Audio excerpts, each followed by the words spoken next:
भगवद गीता के 100 परिवर्तनकारी विचार। समय सबसे बड़ा शिक्षक है। जीवन में जो होता है अच्छे के लिए होता है। अपने कर्म पर ध्यान दो, फल पर नहीं। सफलता और असफलता समान रूप से स्वीकार करो। क्रोध से विनाश होता है, धैर्य से निर्माण। ज्ञान सबसे बड़ी दौलत है। जो आपके नियंत्रण में नहीं है उसकी चिंता मत करो। स्वार्थी कर्म बंधन में डालता है, निस्वार्थ कर्म मुक्ति दिलाता है। मनुष्य अपने कर्म से महान बनता है। जीवन अस्थायी है, आत्मा अमर है। ध्यान मन का शुद्धिकरण है। सबसे बड़ा योद्धा वही है जो अपने मन को जीतता है। अपने आप को पहचानो, यही सबसे बड़ी यात्रा है। विनम्रता सबसे बड़ा गुण है। संतुलन जीवन की कुंजी है। दूसरों को दोष देने से पहले आत्मनिरीक्षण करो। धर्म का पालन ही जीवन का उद्देश्य है। भय पर विजय पाओ, सफलता मिलेगी। सत्य सबसे बड़ा धर्म है। परिवर्तन ही जीवन का नियम है। आत्मनियंत्रण ही असली जीत है। सच्ची खुशी बाहरी चीजों में नहीं, आंतरिक शांति में है। समय की बर्बादी सबसे बड़ा अपराध है। लालच मानव का सबसे बड़ा शत्रु है। धैर्य ही सच्ची वीरता है। मोह ही सबसे बड़ी बाधा है। समर्पण ही सच्ची भक्ति है। ज्ञान अर्जित करना जीवन का सबसे बड़ा उद्देश्य है। तुम्हारे कर्म तुम्हारे भविष्य का निर्माण करते हैं। जो जैसा बोता है वैसा काटता है। कर्म का फल ईश्वर के हाथ में है। तुम्हारे भीतर ईश्वर है, उसे पहचानो। जीवन एक अवसर है, इसे व्यर्थ मत जाने दो। दूसरों के कल्याण के लिए जियो। माया में मत फंसो, आत्मा को पहचानो। सच्चा परिश्रम कभी व्यर्थ नहीं जाता। अहंकार विनाश का कारण है। दुख और सुख के बीच में संतुलन रखो। ईश्वर का स्मरण ही सबसे बड़ी पूजा है। बुरा समय भी शिक्षक है। मन को शांत रखो, समस्याएं छोटी लगेंगी। सच्चा प्रेम निस्वार्थ होता है। सपने देखो पर कर्म करना मत भूलो। तुम्हारे कर्म ही तुम्हारा पहचान है। दूसरों की मदद करना सबसे बड़ा पुण्य है। क्रोध पर नियंत्रण सबसे बड़ी ताकत है। सफलता मेहनत का परिणाम है। आत्मसंयम से विजय पाओ। सच्चा धैर्य हर मुश्किल को हल करता है। भक्ति कर्म से बड़ी है।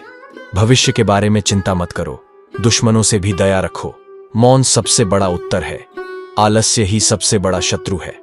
तुम्हारा भाग्य तुम्हारे हाथ में है। परिश्रम से कभी पीछे मत हटो। संतोष सबसे बड़ा धन है।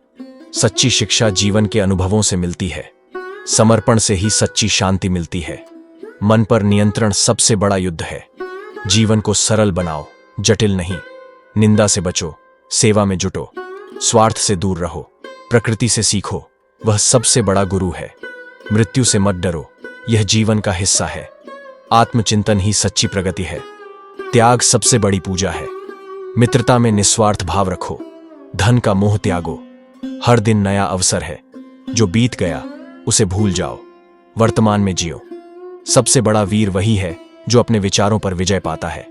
आलस्य से दूर रहो। कर्म में विश्वास रखो। सच्चाई को अपनाओ। सफलता का रास्ता धैर्य से निकलता है। मनुष्य अपने कर्म से महान बनता है। सपने वही देखो जो पूरे हो सकते हैं। दूसरों के प्रति दया रखो। समर्पण से जीवन की दिशा बदलती है। सहनशीलता से सुख मिलता है। आत्मशुद्धि ही असली लक्ष्य है।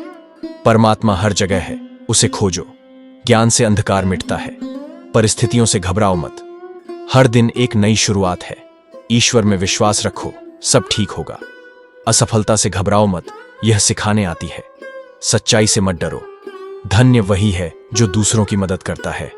तुम्हारा कर्म ही तुम्हारा पहचान है। समर्पण से बड़ी कोई शक्ति नहीं है। सफलता वही है जिसमें शांति मिले। समर्पण सबसे बड़ा भक्ति का रूप है। सच्ची सेवा का फल भगवान देते हैं। अपने कर्म से ईश्वर को प्रसन्न करो। मौन में शक्ति है। ईश्वर के प्रति प्रेम सबसे बड़ा धन है। दूसरों की सेवा ही सच्ची भक्ति है। मनुष्य अपने विचारों का फल भोगता है। समर्पण और कर्म का फल। राजा और साधु की कहानी। बहुत समय पहले एक राजा अपने राज्य में सबसे शक्तिशाली और समृद्ध होने का दावा करता था, लेकिन भीतर से वह हमेशा बेचैन रहता था। उसकी रातें चिंता में बीततीं कि उसका धन, उसका राज्य, उसकी शक्ति एक दिन खो सकती है। एक दिन राज्य के जंगलों में एक साधु का आगमन हुआ जो अपनी शांति और ज्ञान के लिए प्रसिद्ध था। राजा ने उस साधु को अपने महल में आमंत्रित किया और अपनी परेशानी बताते हुए कहा, हे महात्मा, मेरे पास सब कुछ है, फिर भी मैं कभी संतुष्ट नहीं रहता। कृपया मुझे शांति का मार्ग दिखाइए। साधु मुस्कुराया और कहा, राजन, जब तक तुम अपने कर्मों का फल खुद के लिए सोचोगे, तब तक तुम्हारी बेचैनी समाप्त नहीं होगी। गीता का उपदेश सुनो, जो कहती है कि कर्म करो, लेकिन फल की चिंता मत करो। राजा ने आश्चर्य से पूछा, लेकिन महात्मा, अगर मैं फल की चिंता न करूं, तो मेरा जीवन का उद्देश्य क्या होगा?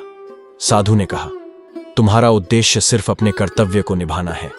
फल भगवान के हाथ में है। जब तुम कर्मों में निस्वार्थता लाओगे और ईश्वर को समर्पित करोगे, तब तुम्हें शांति और संतोष प्राप्त होगा। राजा ने साधु की बात मानी और अपने कर्तव्यों को ईश्वर के प्रति समर्पित कर दिया। धीरे धीरे उसकी बेचैनी खत्म होने लगी और उसे जीवन में सच्ची शांति का अनुभव हुआ। इस कहानी से हमें यह सीखने को मिलता है कि जीवन में सच्ची शांति और संतोष तभी मिलता है जब हम अपने कर्मों को निस्वार्थ भाव से करें और परिणाम को ईश्वर पर छोड़ दें। जय श्री कृष्ण।